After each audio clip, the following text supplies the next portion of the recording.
என் தாயும் எனக்கருள் தந்தையும் நீ சிந்தாகுளமானவே தீர்த்தனையாள் கந்தா குகனே கதிர்வேலவனேன்னு வருது. அப்படி முருகப்பெருமானுடைய கந்த புராணத்தை நம்ம பார்த்துட்டு வரோம். அதில் தேவியினுடைய திருவிளையாடலை இப்போ பார்க்குறோம். அப்போ தேவி சிவபெருமானை மணந்துக்கணும்னு நினைக்கிறாங்க. அதில் தன்னுடைய தவத்தில் உறுதியாக இருக்காங்க. அப்போ அந்தணர் வடிவில் தேவியை சோதிக்க போகிறாங்க.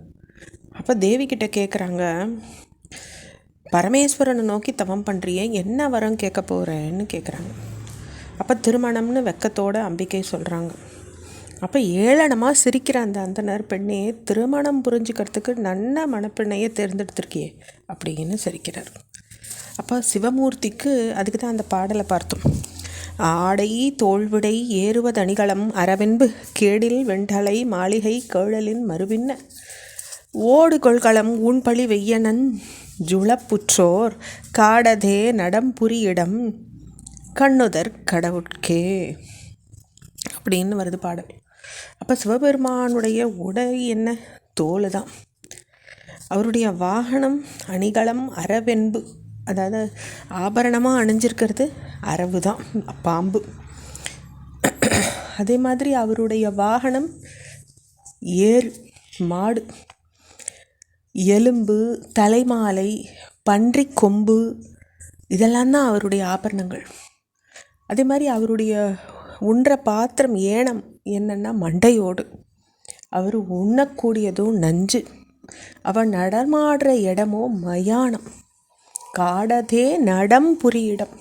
அப்போ மயானத்தில் நடமாடுறார். இப்படியெல்லாம் இருக்கிறவரையா நீ மணந்துக்க போகிற? வேய்ந்து கொள்வது வெள்ளரு கருகுநீர் கொன்றை பாந்தள் நொச்சியே மத்தமென் ரிணையன பலவுண்டால் சாந்தம் வெண்பொடி சூளமான் மழுத்துடை தழலங்கை ஏந்துகின்றது பாரிடம் சூழ்படை இறையோர்க்கேன்றார் அடுத்த பாடலில். அப்போ சிவமூர்த்தி இதில் என்ன அணிஞ்சுக்கிறார்? வெள்ளருக்கு அருகுநீர் கொன்றை அப்படிங்கிறார். அப்போ வெள்ளருக்கு தான் அணிஞ்சுக்கிறார். அருகம்புள்ள மாலையாக போட்டுக்கிறார். அவருடைய நதின்ற பூவை அணிஞ்சுக்கிறார். கொன்றை மலரை அணிஞ்சுக்கிறார். அவருடைய கழுத்தில் அணிஞ்சிருக்கிறது பாம்பு, நொச்சித்தழை, ஊமத்தம்பூ. அவர் பூசிக்கிறதோ வெண்காடு சாம்பல்.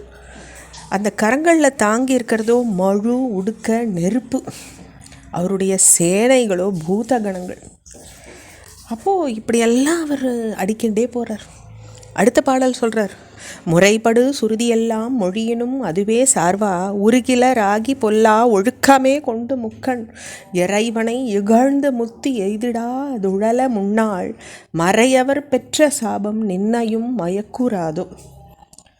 அப்போ சிவ அபச்சாரத்தை தாங்காமல் தான் தாக்ஷாயணி உடல் திறந்து பார்வதியாக பிறந்திருக்காங்க. அதை அவங்களுக்கு நினைவூட்டுறார் இந்த ரிஷி. நினைவூட்டும் பொழுது இந்த மறுபிறவியிலையும் சிவ நிந்தையை கேட்க தேவி துடிச்சு போகிறாங்க. அவங்களால அந்த நிந்தையை தாங்க முடியல. முறையுடன் கூடி வேதங்கள் எல்லாம் சிவமே பரம்பொருள்னு அறுதியிட்டு உறுதியோடு சொல்லியும் அதனை சார்பாக வச்சுக்காத பொல்லாத ஒழுக்கமுடையவராகி சிவபெருமானை இகழ்ந்து முக்தியடையாத உழல்ற மாதிரி கௌதமர் தத்தசி பிருகு முதலிய பெரியவா மறையவர்க்கு தந்த சாபம் ஒன்னையும் மயக்காமல் இருக்க போகிறதா? நீ இப்படி அவரை ஏசறியேன்னு கேட்குறாங்க. சுவாமி, ஏதோ விபூதியெல்லாம் பூசியிருக்கீங்க, ருத்ராட்சம்லாம் அணிந்திருக்கீங்க, வயசில் பெரியவராக இருக்கீங்கன்னு நான் மரியாதை பண்ணினேன். இனி உம்மா கிட்ட பேசுறது கூட பிழை. பொய் வேடம் பூண்டவரே, விரைவில் இங்கேருந்து கிளம்பிடுங்கன்னு பார்வதி ஆத்திரத்தோடு சொல்கிறாங்க. இப்படி அந்த கிழ அந்தனர்கிட்ட கோபப்பட்டோன்னே, அந்த கிழ அந்தனராக கிளம்புறவராக இருக்கார். அவர் தான் வந்திருக்காரு திருவிளையாடலுக்கு.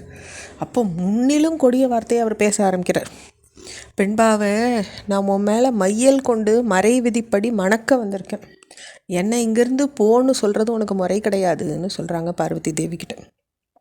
இப்போ பார்வதி தன்னுடைய இரு செவிகளையும் பொத்திண்டு விம்மி விம்மி அழறாங்க. அவரை போக செய்ய முடியாதுன்னு ஆன பிறகு, நீ இங்கேருந்து போகாட்டா நான் போகிறேன்னு சொல்லிட்டு அந்த இடத்த விட்டு கிளம்பிடுறாங்க. தொடர்ச்சி நம்ம அடுத்த பகுதியில் பார்க்கலாம். தென்னாடுடைய சிவனே போற்றி, எந்நாட்டவர்க்கும் இறைவா போற்றி.